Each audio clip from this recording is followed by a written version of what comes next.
The church bells rang as I stood frozen at the altar, realizing this fake gay wedding was about to rip my life apart. Then Elias, the billionaire groom, leaned in and whispered softly, "Nothing's canceled," turning my world upside down forever. My hands trembled inside the crisp black tuxedo that smelled of fresh dry cleaning and money I could never afford. 200 guests filled the historic Chicago cathedral, their whispers rising like steam from the marble floors. Jaxson Hale, 28 years old from a dying Illinois farm town, had signed a contract 3 weeks ago for $1 million and 1 year of pretending to be the devoted husband of Elias, Hawthorne tech billionaire, an openly gay icon. It was supposed to be simple. Elias needed a husband on paper to unlock the final piece of his late grandfather's trust fund, a conservative old man who wrote marriage into the will like a trap. I needed the cash to cover my mother's cancer treatments after insurance laughed at the bills. No feelings, no complications, just signatures and smiles for the cameras. But the moment the officiant asked if I took this man, the lie felt heavier than the ring sliding onto my finger. Elias's blue eyes locked on mine, steady and calm, while my pulse hammered like a trapped bird. I had met him only once before at a quiet coffee shop downtown, where he slid the contract across the table like it was a lunch receipt. "1 year, Jaxson," he had said, his voice smooth as aged whiskey. "Then we walk away richer and unchanged." I believed him. I needed to. Now, with flashbulbs popping from the society section of the Chicago Tribune, I felt the weight of every secret I had buried since high school. My parents sat in the front row, mom pale but smiling, dad rigid in his only suit, his face a mask of forced pride. They thought this was real. They thought their son had finally found a good man, even if that man happened to be another man. Coming out to them had been the hardest conversation of my life 3 years ago after college, when the weight of hiding became unbearable. Dad had stared at the floor for 10 full minutes before muttering, "We'll pray on it." Mom had cried but hugged me. They tried. They really did. But small-town Illinois didn't prepare them for headlines or billionaires or the kind of wedding that made national lifestyle blogs.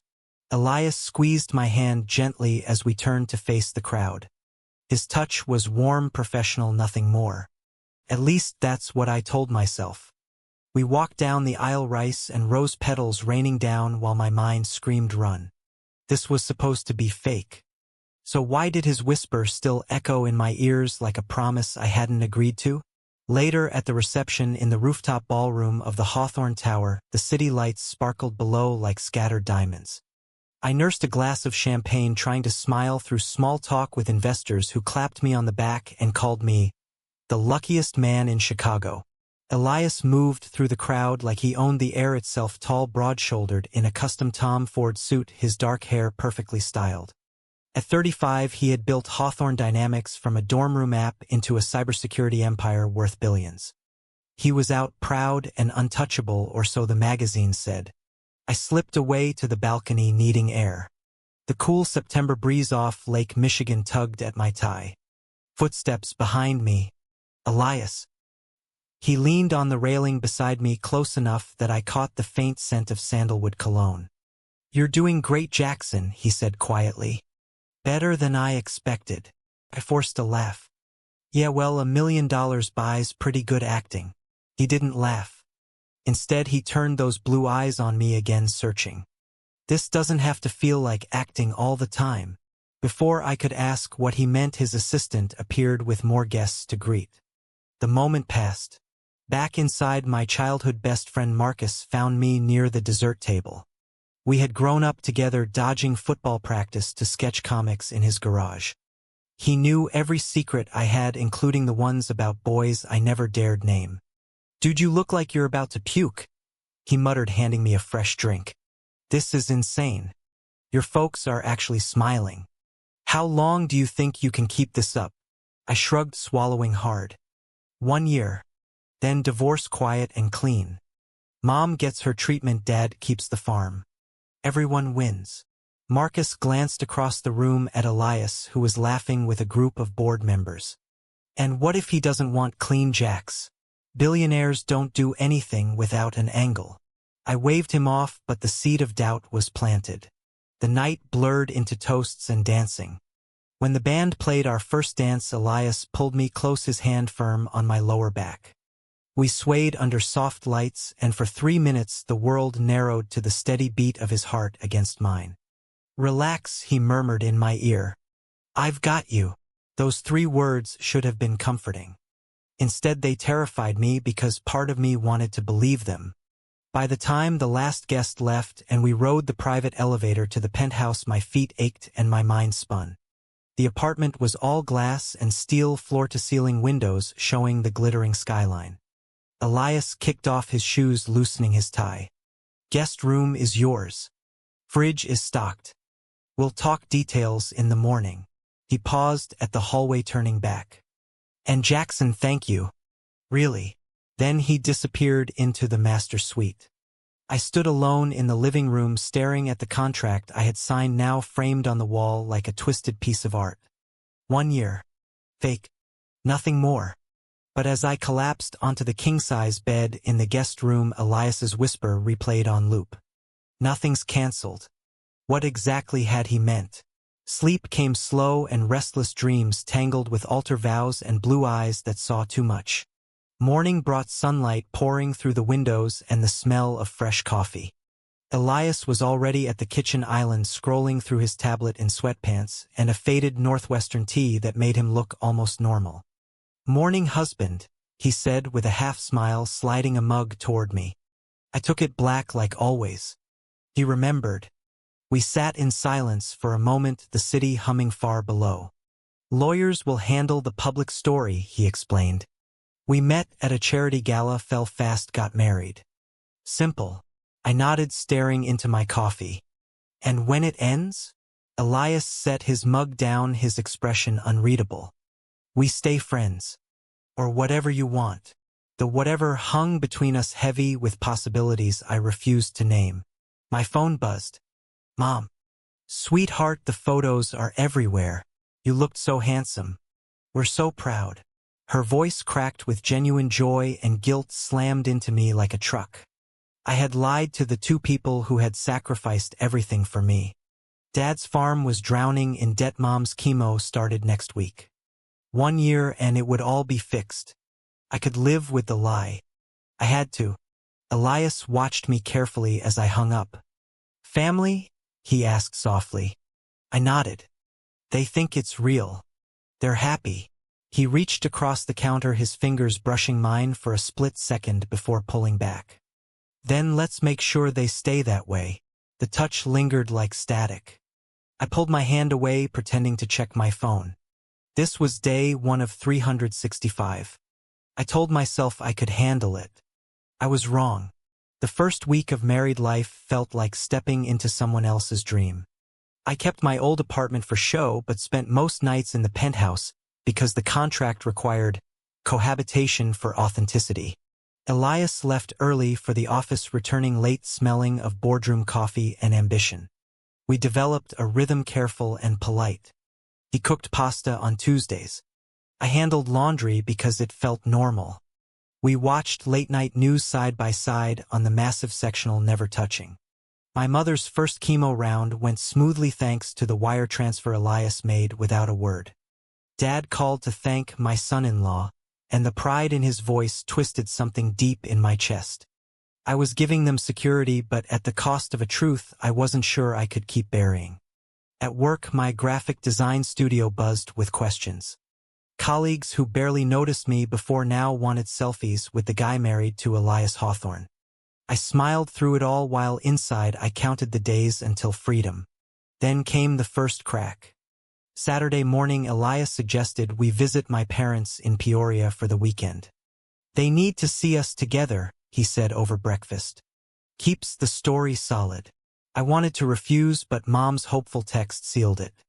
We drove in his sleek black Tesla, the flat Illinois fields rolling past like a painting I used to sketch as a kid. Elias asked questions about my childhood, the barn I painted, murals on the creek where Marcus and I caught fireflies.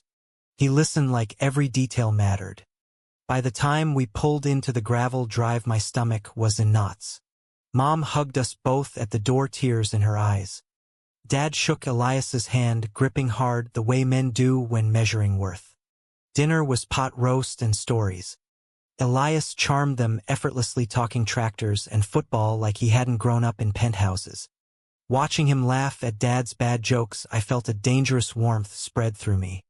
This man who could buy anything was choosing to sit at our chipped kitchen table. After dinner, Mom pulled me aside in the hallway. "He looks at you like you hung the moon, Jax. Don't let him go."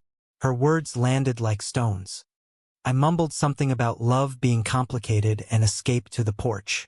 Elias joined me minutes later, handing me a beer from the cooler.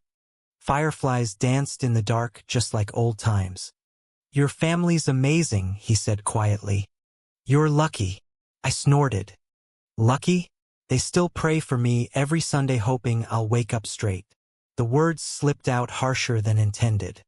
Elias didn't flinch. "I came out at 15. My grandfather threatened to cut me off then. Took him 20 years to write that trust clause. Families evolve, Jax. Or they don't. Either way, you survive." His honesty cracked something open. For the first time, I told him about the college boyfriend who outed me to the dorm then vanished. The shame that followed. Elias listened without pity.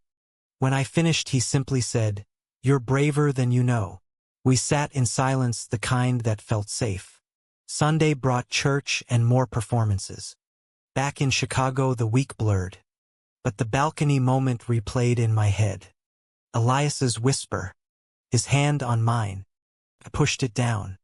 This was business. Then Marcus called. "Dude, there's a picture online of you two at the wedding. Comments are wild. Some saying it's fake, some saying Elias bought you. You good?"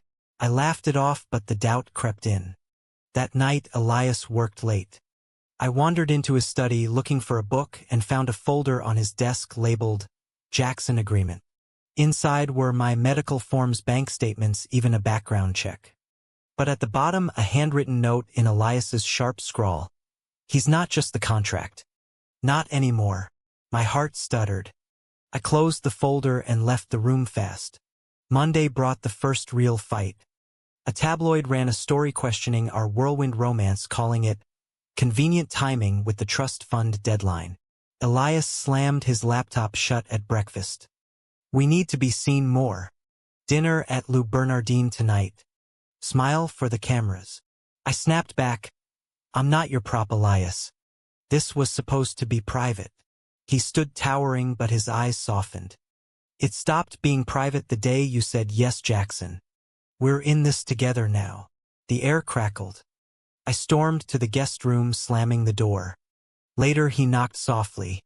"I'm sorry. I forget how new this is for you. We ordered takeout instead and watched a dumb action movie." Halfway through, his shoulder brushed mine. Neither of us moved away. The days stacked up. I started sketching again, for the first time in months, portraits of Elias caught in quiet moments. I hid them. At a charity gala for cancer research, Elias introduced me as my husband, the man who makes every day brighter. The sincerity in his voice made my chest tight. Mom's treatment bills were covered. The farm had breathing room. But the lie was growing roots, and I wasn't sure I wanted to pull them up. 3 months in the penthouse started to feel less like a stage and more like home. I had my own drawer in the bathroom, my favorite cereal in the pantry. Elias left notes on the fridge, silly things like, "Don't forget the charity lunch," with little doodles of stick figures. I caught myself smiling at them. Work suffered because my mind wandered to the way Elias's laugh filled the kitchen when we cooked together. Marcus noticed during our weekly beers. "You're catching feelings, man." "I see it." I denied it, but the denial tasted like ash. The first family crisis hit when Dad called. The farm loan was due early and the bank was ruthless. Elias overheard and without asking wired the full amount. I confronted him in the living room, anger flaring. "You can't just fix everything with money, Elias. They're my parents, not yours to buy." He stood calm. "I didn't do it for them, Jax. I did it for you. You carry enough. Let me help." His words stripped away my armor. That night we talked until dawn about dreams I had buried, the art school I never attended, the fear that being gay meant I would always disappoint them. Elias shared his own scars, the grandfather who loved him but couldn't accept him, the board members who still whispered behind his back. For the first time I felt seen, not as the fake husband but as Jaxson.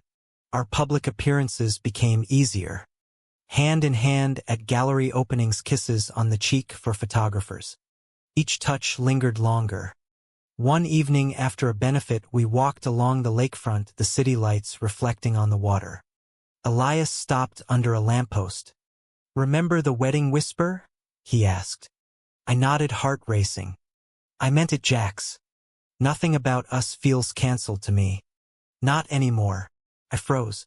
Before I could respond, his phone rang, an emergency at the office. He left me standing there, pulse echoing his words. Internal storm brewed. At therapy, the counselor I started seeing in secret asked what I wanted. I didn't know. Part of me craved the safety of the contract. The other part wanted to kiss Elias in the kitchen and never stop. I sketched him again, this time openly, leaving the drawing on the counter. He found it, smiled, but said nothing. The tension built like a storm cloud. Then came the misunderstanding. At a company party, Elias's ex Lucas showed up, charming and polished. They laughed over old stories. I watched from across the room, jealousy twisting my gut. Later in the car, I accused him. "Is this part of the show too? Keeping the ex around for optics?" Elias's face hardened.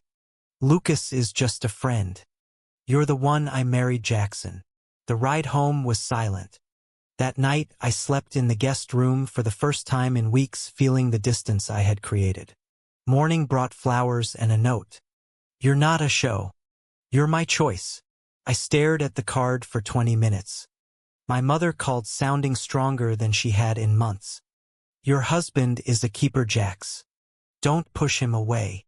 Her words mixed with Elias's note cracked my walls.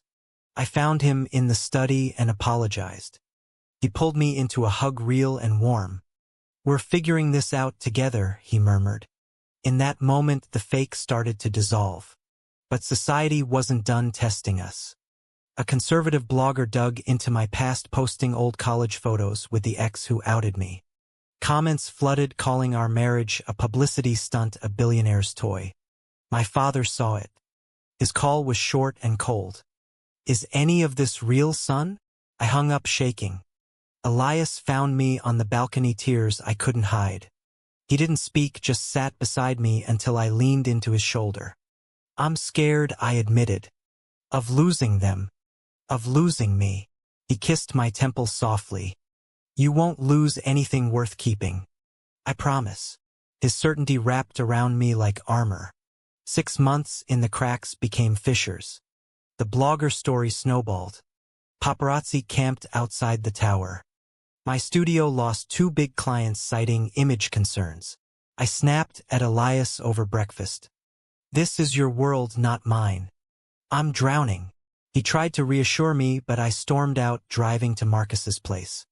There I poured out every fear, the growing feelings, the terror of being truly seen. Marcus hugged me. "Maybe it's time to stop pretending, Jax. For both of you." Returning home, I found Elias pacing the living room. "I can make the blogger disappear," he said, voice tight. "Money talks." I exploded. "That's the problem, Elias. You fix everything with checks. What about me? What about us?" The word us hung heavy. He stepped closer. "There is an us, Jaxson. There has been since the altar." I backed away. "This started as fake. Don't rewrite history." Hurt flashed in his eyes. He left for the office without another word. The betrayal came from inside. A board member leaked details of the trust clause to the press, twisting it into "Billionaire buys husband for inheritance."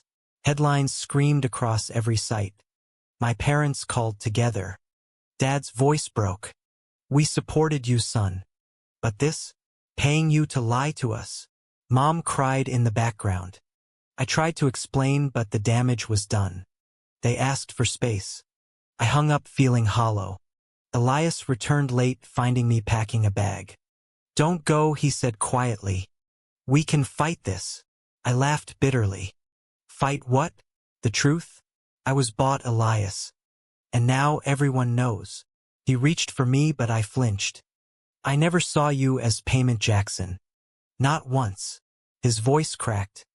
I fell for you the day you walked into that coffee shop, scared but determined. The contract was just the excuse. Tears burned my eyes. Too late for that now. I left for a hotel. Alone that night, the city felt vast and empty. I sketched Elias from memory, the line of his jaw, the kindness in his eyes. Each stroke hurt. Messages flooded my phone from him. Come home. We'll fix it. I turned it off. The misunderstanding had become a chasm. Friends chose sides.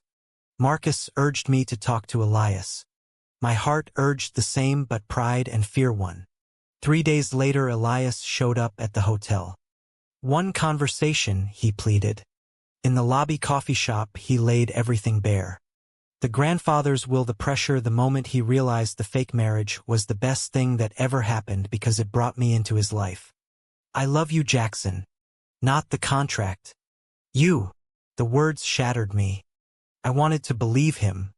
But the leaks, the lies, the pain in my parents' voices were too fresh. I need time, I whispered. He nodded, eyes glistening. I'll wait. As long as it takes. Nothing's cancelled, remember. He left the keycard to the penthouse on the table. Time stretched into weeks of silence. I moved back to my old apartment, the one with leaky faucets and noisy neighbors. Work trickled in enough to survive, but the spark was gone.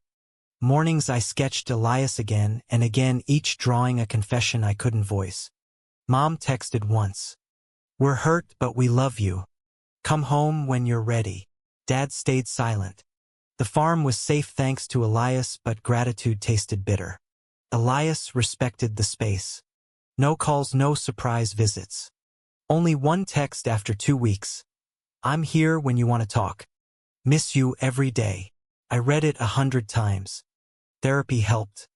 I unpacked the closet, the fear of being gay in a world that still judged the joy I felt in small moments with Elias. Growth hurt. I realized the fake marriage had forced me to face the real me, the one who wanted love without shame. A turning point came at my mother's follow-up appointment. She was in remission. The doctor credited the new treatment Elias had funded quietly even after I left. Mom hugged me tight. He never stopped caring, Jax. Neither did we. Driving back, I passed the cathedral where we married. Tears blurred the road. I pulled over and called Marcus. I think I messed up. He laughed softly. Then fix it, dummy. Life's too short for fake anything. I drove to the Hawthorne Tower, heart pounding. The doorman let me up without question. Elias opened the door in sweats, looking exhausted, but his eyes lit up. Jaxson. We stood there awkward and raw. I'm sorry, I said first. For running. For not trusting. He pulled me inside, closing the door. We talked for hours. I told him about the sketches, the therapy, the realization that love had never been fake for me either. He admitted the leaks came from a disgruntled ex-board member now fired. I would have burned the world to protect you, he said. But I needed you to choose me freely. That night I stayed. No contracts, no performance. Just us on the couch talking until dawn. The sacrifice had been letting go of fear. The awakening was choosing us anyway. Elias whispered against my hair. Nothing was ever cancelled, Jax. It was always real. I believed him. 9 months after the altar, we stood on the same balcony where it all began. The city lights twinkled below, Lake Michigan calm and endless. I had moved back in weeks ago. My parents visited last weekend, Dad stiff at first, then pulling Elias into a real hug. Take care of my boy, he said gruffly. Mom cried happy tears. The farm thrived. My studio reopened with new clients who loved the story of redemption we now shared openly. Elias and I renewed our vows quietly at the lakefront with only Marcus and a handful of close friends. No cameras, no contracts. Just 2 men choosing each other again, this time for real. As we kissed under the sunset, I felt the last pieces of doubt dissolve. The journey had broken us, rebuilt us stronger. Identity crisis, family pressure, societal whispers, all of it led here to this man who saw me fully and loved me anyway. We danced slowly on the balcony, his arms around me the way they had at the reception, but freer, lighter. "Thank you for the fake start," I murmured. He chuckled. "Thank you for the real forever." Life stretched ahead, full of ordinary Tuesdays and big dreams, art shows, company expansions, maybe even kids someday. The emotional scars remained, but they were badges now, proof of growth. Looking at Elias under the stars, I knew the answer to every question fear had asked. Love wasn't about perfection. It was about showing up, choosing again and again. True or false? A relationship that begins with a lie can still become the truest love you'll ever know?